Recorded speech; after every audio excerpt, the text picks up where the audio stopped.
Food you need to start cooking vegetarian style.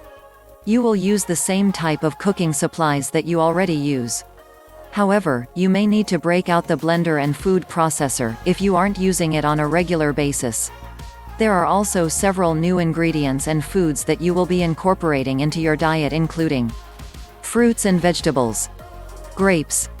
melon, apple, mushrooms, avocado,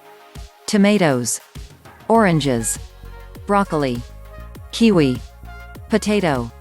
sweet potato, peppers, cucumber, onion, celery, cherry, plum, carrot, cabbage, banana, egg whites, soy milk and dairy unless you are giving these up. Egg whites, milk, dairy milk, soy milk, dairy cheese,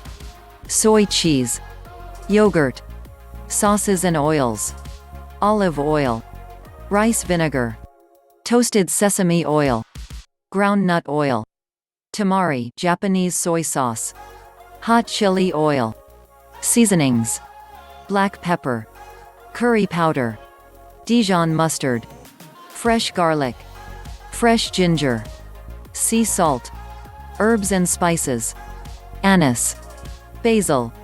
cayenne pepper, chili powder, cinnamon, coriander, cumin, dill, garlic powder, nutmeg, oregano, paprika, red chili flakes, rosemary, sage, thyme, noodles and rice, rice noodles, soba noodles, brown basmati rice, nuts and seeds, almonds, cashews, peanuts, sesame seeds, sunflower seeds, legumes, black beans, chickpeas, lentils red, green and brown, split peas yellow and green, kidney beans, other, coconut milk, nutritional yeast, pure maple syrup, raw, unrefined sugar,